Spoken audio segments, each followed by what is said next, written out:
Hello student, good morning. आज हम शुरू करेंगे आपका next chapter definite integral and its application. Chapter का नाम है definite integral and its application.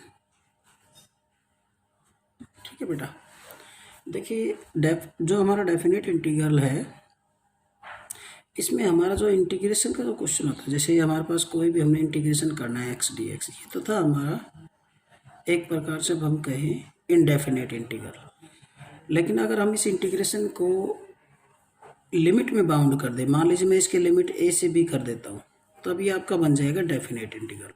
मतलब ये है कि किसी भी इंटीग्रल को, किसी भी इंटीग्रेशन को अंडर लिमिट अगर हम सोल्व कर देते हैं तो वही हमारा डेफिनेट इंटीग्रल बन जाता है, क्योंकि उस केस में उसकी रेंज बाउंड हो जाती है। जैसे आप अगर इसका इंटीग्रेशन करेंगे तो बेटा, तो आपको मिलेगा एक्स का एक्स स्क्वायर बाई 2, और लिमिट हमारी किस तरह से, ये लोअर लिमिट कहलाती है या अपर लिमिट कहलाती है। पहले हम इंटीग्रेशन करते हैं, फिर अंडर लिमिट लेकर के फिर पहले अपर लिमिट रखते हैं एक्स की जगह, तो ये होगा बी स्क्वायर माइनस 2 माइनस, फिर हम लोअर लिमिट रखते हैं ए स्क्वायर बाई 2, फिर आप इसका एलसीएम लेकर के ये आपका आंसर हो जाएगा। कहने का मतलब ये हुआ बेटा, इसके अंदर इंटीग्रेशन कॉन्सेप्ट नहीं लगता। ठीक है, ये आपका आंसर होगा। यानी इस बाउंडेशन में ए से बी तक, इस रेंज के अंदर इसकी जो वैल्यू है, इंटीग्रल की जो वैल्यू है वो ये होगी। ठीक है, इसमें बेटा आपकी जो फर्स्ट एक्सरसाइज है वो आपके सिलेबस से इस बार डिलीट हो गई है, हट गई है। तो अब हम शुरू करेंगे आपका जो सेकंड एक्सरसाइज है, वो बिल्कुल सिंपल है। इससे पहले आप लोगों ने जो भी इंटीग्रेशन के क्वेश्चन किए, ठीक उसी तरह से हमने इंटीग्रेशन के क्वेश्चन करने हैं, लेकिन इसके अंदर लिमिट मिलेगी आपको, लोअर और अपर लिमिट मिलेगी। लास्ट में हम उसको सोल्व करके उसको लिमिट के साथ उसका आंसर निकाल देंगे। जैसे मान लीजिए आपके पास क्वेश्चन आ रहा है, एक्सरसाइज हमारी 10.2 है। ठीक है बेटा, 10.1 आपके सिलेबस में नहीं है। 10.2 का जो क्वेश्चन नंबर फर्स्ट है, इसका फर्स्ट पार्ट ही मैं अगर लेता हूँ, इसको समझिए पहले। इसमें हमारे पास है लिमिट बेटा 1 से लेकर के 4 तक है लिमिट, और हमारा क्वेश्चन है 1/√x dx। अब इसको हमें सोल्व करना है। तो 4 हमारे पास डिनोमिनेटर में क्या हो गया, x की पावर 1/2 है। इसका आप इंटीग्रेशन करेंगे तो नोमिनेटर में जाके कितना हो जाएगा बेटा, x की पावर -1/2 dx। आपने वैसे इंटीग्रेशन करना है जैसे आप करते हैं, -1/2 में 1 ऐड करेंगे तो +1/2, उसी से डिवाइड करेंगे आप। लेकिन यहाँ पे आप लिमिट कितना कर देंगे, 1 से 4। यहाँ इंटीग्रेशन कॉन्स्टेंट नहीं किया जाता। जब इसको आप पलटेंगे तो ये हो जाएगा 2x की पावर 1/2, लिमिट आपकी हो जाएगी 1 से 4 तक। तो पहले आप अपर लिमिट रखेंगे इसमें, पहले आप यहाँ पे रखिए बेटा अपर लिमिट, और फिर आप इसके अंदर रखेंगे लोअर लिमिट। ठीक है, और अब इसको सोल्व कर देंगे। 2 4 आपका क्या होता है, 2 की पावर 2 होता है, -2, 1 की पावर कितनी करेंगे, 1 ही आएगा। तो बेटा 2 से आपका 2 कैंसिल, कितना होगा, 2 2 × 4, 4 -2, तो क्या आएगा आपका आंसर, 2 आपका आंसर। मतलब कुछ भी नहीं है, आपने ठीक वैसे इंटीग्रेशन करना है जैसे आप पीछे करते हुए आ रहे हैं।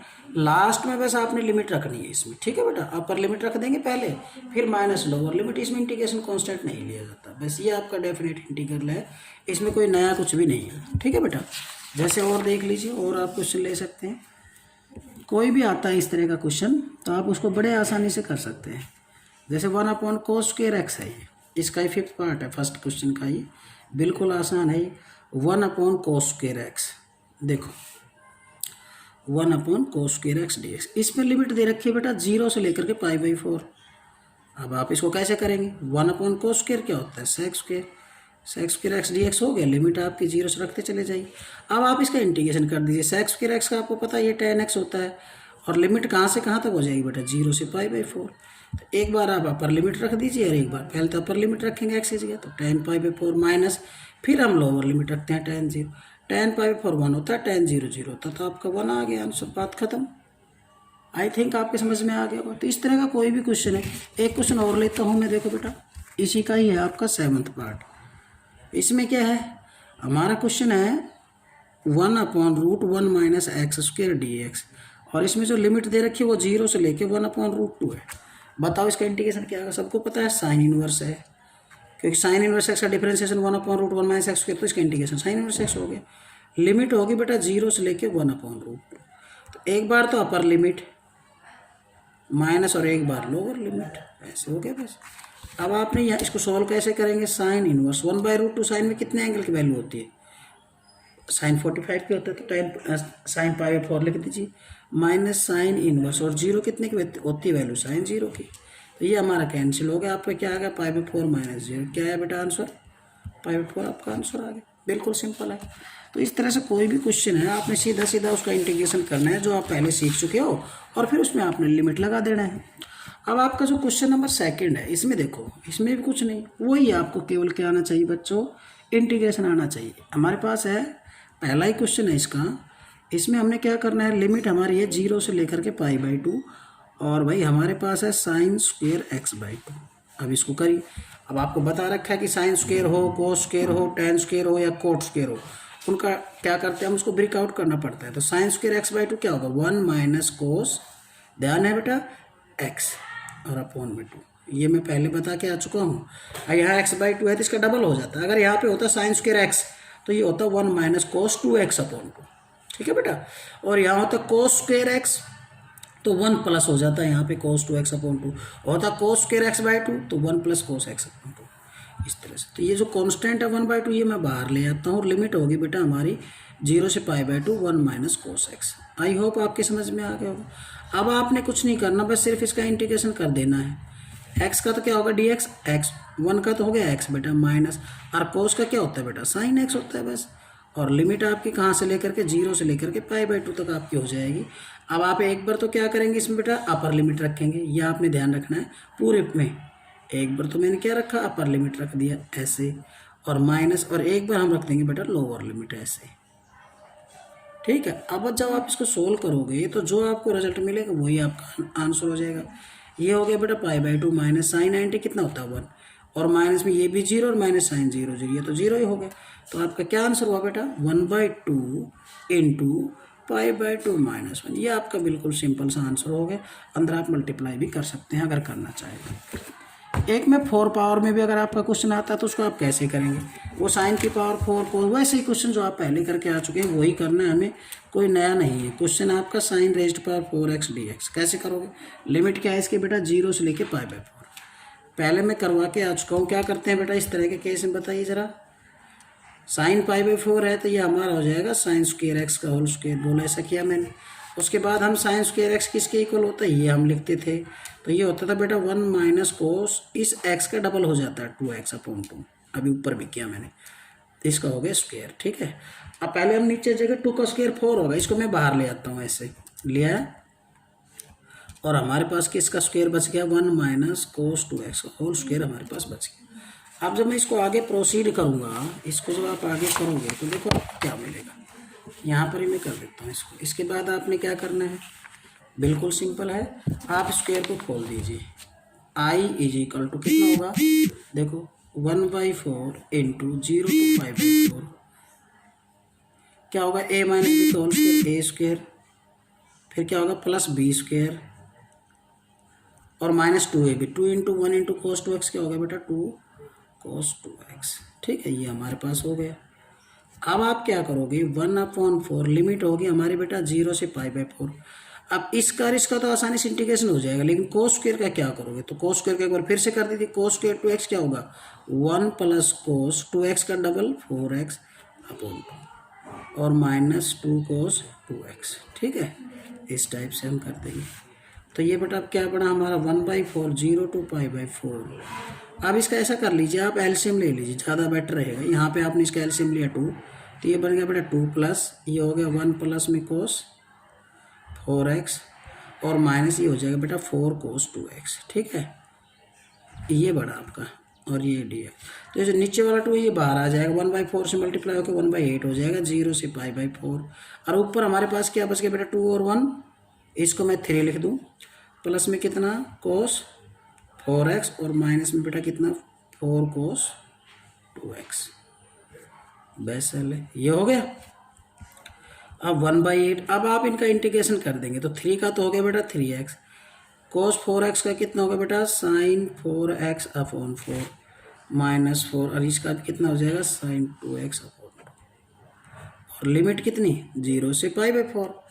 अब देखो जरा i इज इक्वल टू 1/8, ये है हमारा 3x, प्लस में कितना, ये इसको ऐसे भी लिख सकते हो 1/4 साइन 4x, कोई दिक्कत नहीं, 2 से 2 कैंसिल, ये हमारा हो गया -2 sin 2x है ना, और लिमिट होगी 0 से π/2।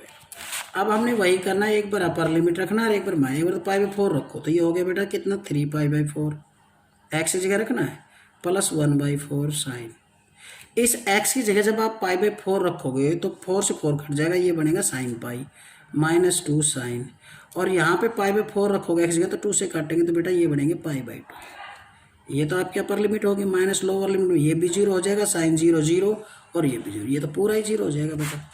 बस अब आपने बेटा इसको क्या कर लेना है, एक बार और देख लो, ये हो गया आपका कितना 3π/4 और भाई प्लस में ये आपका 0, क्योंकि साइन पाई की वैल्यू क्या होती है बेटा 0 होती है, -2 और साइन π/2 1 होता है। तो आपका जो ओवरऑल जो अंदर आया मैटर वो आ गया बेटा 3π/4 माइनस में 2। अब आप इसको अंदर मल्टीप्लाई कर सकते हो, 3π/4 24 और माइनस में 2/8 यानी 1/4, ये आपका आंसर आ जाएगा। क्लियर बच्चों, आई होप आपके समझ में आ गया होगा अच्छे से। तो ये जो आपकी एक्सरसाइज है 11.2 ना 10.2 सॉरी, इसमें आपको केवल इंटीग्रेशन आनी चाहिए पीछे के। अगर तो आपको वो इंटीग्रेशन आप कर लेते हैं तो आप बड़ी आसानी से क्वेश्चन को कर सकते हैं। देखिए अब हम चलते हैं क्वेश्चन नंबर 3 की तरफ। उसमें भी पीछे वाले जो आप इंटीग्रेशन सीख के आ चुके वही सब कुछ है, नया कुछ भी नहीं है। जैसे मैं आपके सामने क्वेश्चन लूँ, ये क्या है आपके 3rd क्वेश्चन का जो फर्स्ट पार्ट है वो क्या होगा, क्या है बेटा, ये है i = 0 से लेकर के π/2 और हमारा क्वेश्चन है sin x sin 2x, ठीक है, dx। कैसे करेंगे, पीछे हम करके आ चुके हैं। इस तरह की सिचुएशन में क्या करते हैं बेटा, 2 से तो हम मल्टीप्लाई करते हैं, आपको अगर ध्यान हो तो, और 2 से हम क्या कर देते हैं डिवाइड कर देते हैं। इसके बाद हमारे पास 11th में ये फॉर्मूला था, क्या था, 2 sin भी क्या होता है बेटा cos × a माइनस b और minus cos × a plus b, इन दोनों को एक बार ऐड कर देंगे cos के साथ। तो ये 1/2 0 से लेके बेटा π/2, ये हो गया cos × -x और ये हो गया बेटा हमारा cos 3x। अंडरस्टैंड। तो ये हो गया 1/2 0 से लेके π/2, ये cos -x तो क्या होगा बेटा cos x ही होता है, cos × -θ cos θ होता है, और माइनस में cos कितना हो गया बेटा cos 3x। अब आप इसका इंटीग्रेशन कर दीजिए, क्या होता है इंटीग्रेशन, cos का क्या होगा बेटा sin x और cos 3x का क्या होगा बेटा sin 3x/3, और लिमिट आपकी 0 से लेके π/2। तो 1/2 एक बार तो अपर लिमिट रखो, इसमें sin π/2 माइनस 1/3 ऐसे लिख देता हूँ sin 3π/2, ये तो अपर लिमिट, और माइनस में क्या होगा बेटा sin 0 और माइनस ये भी आपका 0 बन जाएगा, ये तो 0 बन गया sin 0, ये 0 टोटल 0, ये 1/3 कर सकते हैं। तो ये क्या है बेटा, आप देखो sin 91 माइनस 1/3 और sin 270 कितना होता है 180 प्लस में 180 और प्लस में 90 3rd क्वाड्रेंट में ना, तो माइनस के -1 होगा, ये कितना होगा बेटा -1, ठीक है बिल्कुल। तो ये आपका -1 हो गया और पीछे आपका 0 हो गया, तो आपका क्या आंसर आ जाएगा 1/2, 1 माइनस प्लस 1/3। तो आपका जो ओवरऑल आंसर आएगा ये हो गया 4/3, 2 2 4, आपका आंसर कितना आ गया 2/3, ठीक है बेटा। तो इस तरह से आपने इसमें ये करना है, केवल इंटीग्रेशन आपको अगर आते हैं पीछे के सिक्के में तो पूरा वैसे ही आपने इंटीग्रेशन करना है, लास्ट में अपर लिमिट रखनी है फिर माइनस लोअर लिमिट, बस ठीक है बेटा। अगले वीडियो में आगे करेंगे इसको।